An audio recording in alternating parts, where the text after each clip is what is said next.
What's going on, people? Machiavelli Mills TV. So look, last week Boosie was the topic of conversation. Why was Boosie the topic of conversation? Well, it was due to the fact that he wore a Kappa Alpha Psi Fraternity Incorporated shirt at a basketball game. Now, anybody that watches this channel would know that I am a member of Kappa Alpha Psi. So I made a video concerning the incident, and I was just talking about everything that happened and why some Kappas feel one way, why some hood dudes feel one way, and I was just talking about the relationship dynamic between the two. So in the midst of all of that, I gotta shout out Boosie, man. Boo a real dude.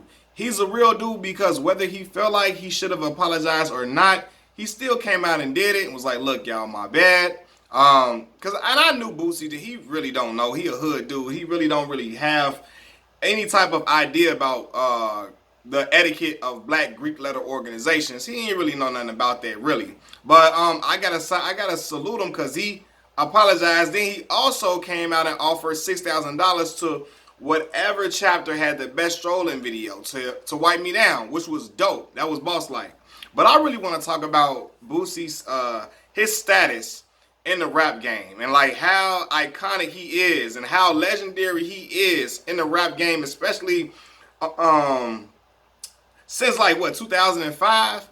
Like, let me tell y'all something, man. Like, I first became aware of who Boosie was in 2005. I think this was '05 because this was around the time that Young Jock was popping, right? So Boosie had a song called Zoom featuring Young Jock, and I remember the only reason I was listening to that song was because I wanted to hear Jock verse because Jock was on fire at the time. That's when his album just had came out, and he was just everything he was putting out was hot. So I'm listening to the song to listen for Jock, and I hear this dude with a squeaky little voice. You know, Boosie got that little voice. It's distinct, but it was kind of a little squeak. Like, it was like a little squeal a little bit. You know, squeaky or whatever when he first dropped. So I'm like, who is dude? Now, I'm like, all right, he's straight, he cool. But I'm like, something about him made me want to just check him out more. Like, let me check out some more of his music. And as I started to check out some more of his music, I started to see that not only did he have like some fly, get fresh, get money stuff, but he had some real songs that had touched on real life topics. He had some songs that was just fly, that was like, I just thought dude had I don't know, man, he had an aura about himself. And he had a flow about himself he had a flow that I really fooled with. So, fast forward past all this time, I was listening to Boosie. Boosie put out him and Fox, it was Fox song, Wipe Me Down. Fox, him and Webby had Wipe Me Down out. Boosie was featured on Independent with Webby. '06 I had discovered Set It Off, which was a banger. This was the time, I think around '06 was when his album came out or whatever. So I discovered that song and I was on it like from the jump. Fast forward past then, I go to college at Mississippi Valley State University, which is a historically black college and university in Itabena, Mississippi, the Mississippi Delta. When I went down there, y'all, that's when I really realized, because I'm from Midwest, I'm from Chicago, Illinois. So my whole idea of rap, like I listen to everything, Southern everything. But for me, the pinnacle of rap for us was like Jay-Z. Like Jigga was like at that Nas, Jay-Z, Jadakiss. But Jigga was like he was the it. He was it thing. Like, and Wayne too, because people was listening to Wayne a whole lot up here too, right? When I went to Mississippi, that's when I realized that Jay-Z was like, nah, Jigga was not the man in the South. Boosie was the man in the South. Like, he was that dude. And he didn't have none of the all the big commercial hits, like all of the other artists I named. Wayne, Jay-Z. He ain't had that type of status like that. Even a Gucci man at that time. Gucci had some more commercial hits than Boosie. But Boosie was running the South. So much that the DJs was playing it over and over again. I'm at Mississippi, true story. I'm at Mississippi Valley State University. The DJ cut on Set It Off, right? Now, I know Set It Off because I just was, around the time Zoom came out, I started listening to Boosie more. I'm like, damn, dude be rapping, so I know it. When I was telling y'all, I didn't know everybody knew that song like that. The DJ play a game. He cut the song off. The crowd sings the song word for word, front to back. Now listen, Mississippi Valley State is a HBCU, but that does not mean only black students go to this school. We got white kids from Canada, from all across the globe. They repeating Boosie words front to back. And I promise y'all, If you go to any other HBCU, you probably feel the same effect anywhere else you go. Cause Boosie's just that popular. Like his songs really just like for real. Like I'm like, and I promise y'all, go down the valley right now. Tell the DJ to play Set It Off, cut it off, and everybody will know every word from start to finish. And I was riding, I'm listening, as I'm chilling down there at Valley, every car playing Boosie. Every car playing Boosie. Girls know the song, every lyric to Boosie's songs, they know it. Like, I mean, by heart, they feeling every word he's saying. And I'm like, damn. And I really get why people felt Boosie like that. Why? Because he didn't only just make songs about street stuff, about getting money and getting fly. He made songs about personal pain growing up in the hood, about losing some of his close friends, about having cancer, about having diabetes, about struggling, about police brutality. He had songs that touched on a variety of different topics, whether people know it or not. Because I don't think my people in the Midwest, a lot of my people don't really know about Boosie like that. You know what I mean? So when I came back and I was playing some more of it, they're like, man, what the hell are you listening to? Not all of them, because some of them was hip and they was on it. But some of them like, man, what is that? Like, you know what I'm saying? What you listening to? And then I had to put them on. But like Boosie had topics, he had songs discussing all different type of topics, man. I promise y'all. And I was like, it was real type stuff. Talking about struggling, talking about trying to get on and trying to prove to the world that he really is who he say he is. All of that type of stuff is something that the people felt. And they felt it more than anything.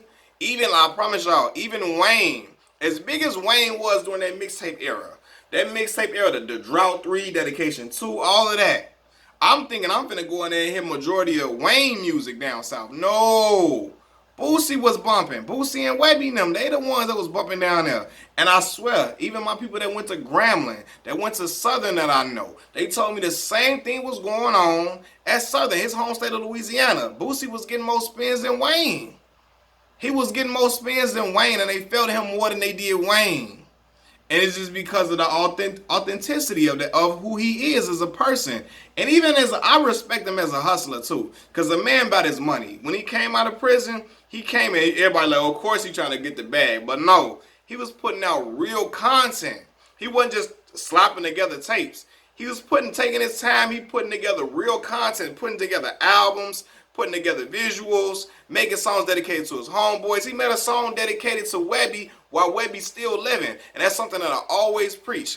Giving your friends their flowers while they still here. And he did that for his homeboy, which is dope. You know what I mean? And I'm like, wow, like, dude, he got a real work ethic. He always about his business, doing his shows. Always got his kids with him. All his kids be with him. And he love them. He loves spending time with his kids. And he had fun with his kids. I was looking at he was in the studio with his son Tootie, and I remember the video when my man was at what he had with the Lamborghini doors on the whip. What was that, a Charger he had with the Lamborghini doors or whatever? My man was counting a stack of money on the floor. You see 100 in here, you know, y'all know what he said. I ain't gonna repeat it. If you see 100 in here, you know what, right? And he had his little son Tootie. Tootie like 15, 16 years old now. Boosie in the studio writing with him. He just listening to his music. He giving them feedback and all of that. My man's is a family man, and that's what's up, man. I learned that Boosie had adopted his friends, his best friend's children that passed away. He adopted and raised them as his own kids now, which is something that I gotta salute as a man. That's some man stuff right there, man. Your partner's no longer here. You taking care of their children. You take them wherever you going. When you got all your kids, you take them with them. You say, these are my kids too. Don't treat them no different than my kids too. That's what's up, man. I gotta salute that. That's something to real do, man. But yeah, man, I feel like the streets and the people in Mississippi and Louisiana and Alabama and even when I went to graduate school at Arkansas State University. My homeboys now, they was bumping nothing but Boosie. Boosie, Webby, them, they was playing Boosie more than they was playing Wayne. I'm not lying to y'all, man. I can't make this up. Like, he was like the mayor down there in these southern areas. He like the mayor. He really, really big. And another reason why he big is he performs at every type of a venue that you can think of. You might think that spot a little hole in the wall. He come through and perform at there and put on a show. And when he was coming up and he was trying to make a name for himself, He was performing at all these little local spots that probably other artists thought they was too big to perform at. He was coming out, and he was coming down there, touching bases with the fans, talking to the public, talking to all the people, and became a man of the people. And so the people champion him now. And that's just how it goes, man. And I gotta respect that man's hustle. My man's had what he came out with, a clothing line when he came out of prison. He had all type of stuff popping off, and he was doing features, going crazy, just putting out music all the time, making content. And that's when you say, like, okay, that artist had a hell of a work ethic, and he gonna go places, and he got a plan for his career. And I always see it, man. Dude is always on a hustle non-stop, going to these colleges, going to homecomings, doing his thing. And that's what's up. That's what matters, man. And the people love that he's still in touch with his community. He ain't forgot where he came from. He don't feel like he too big to do certain shows, like he too big to come to certain areas. He gonna come and show out and touch bases with the fans, and that's why the people fool with him. And Boosie is a legend in the rap game, and a legend in that South area, in that Southern region. That man name ring bells, and I know it's extended past the South by now.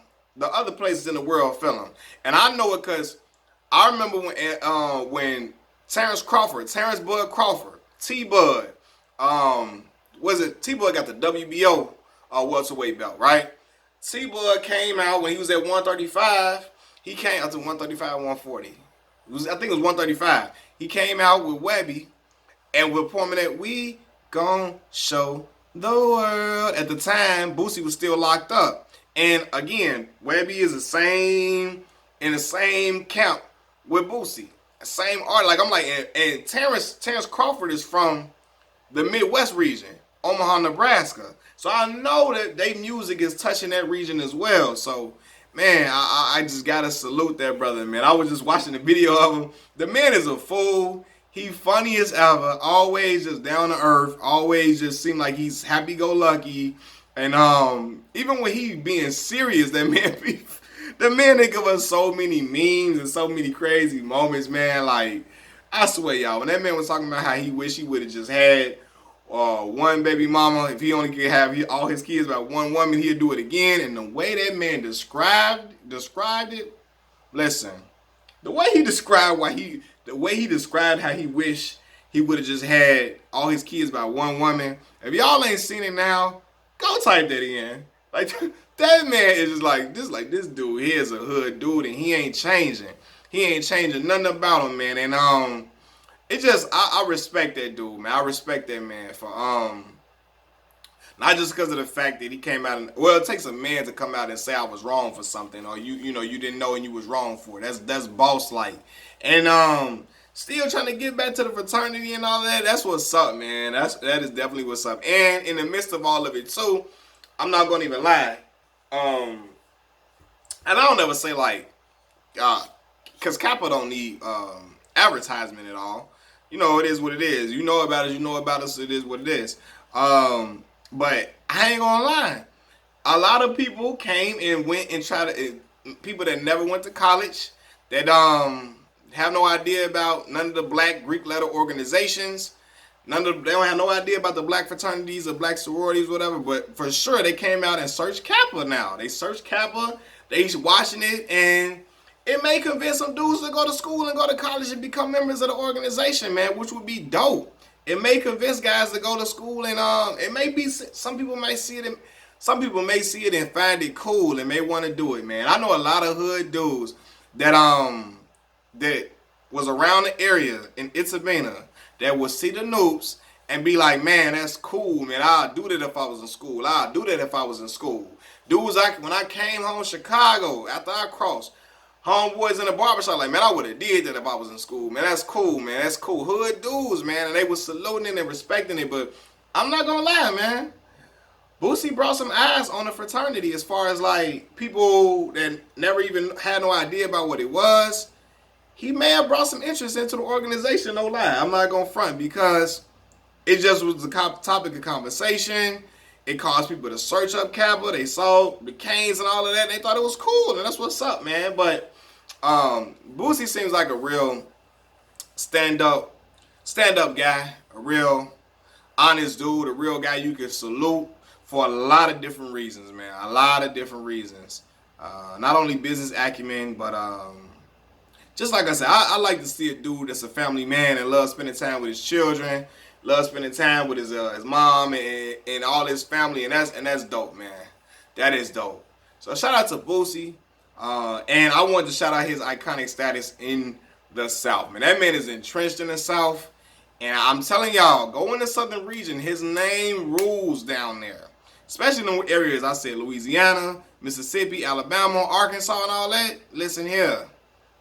Boo that dude down there, and there's no question about it. Boo is that dude. Shoot, even in Texas, they know Trill ENT. Trill. They know, because Webby called himself Sweet Jones Jr. And y'all know about Pimp C. Pimp C found them boys, man. So, hey, in the southern area, hey, Boosie name ring bells for sure. Shout out to Boosie, man. Machiavelli Mills TV. Appreciate y'all for rocking with me. Like the video, subscribe to the channel, share it, comment. Y'all engage in dialogue with me, man. I'm going to talk to y'all. I'm going to talk back to y'all as well, man. Salute to everybody watching this video. Peace.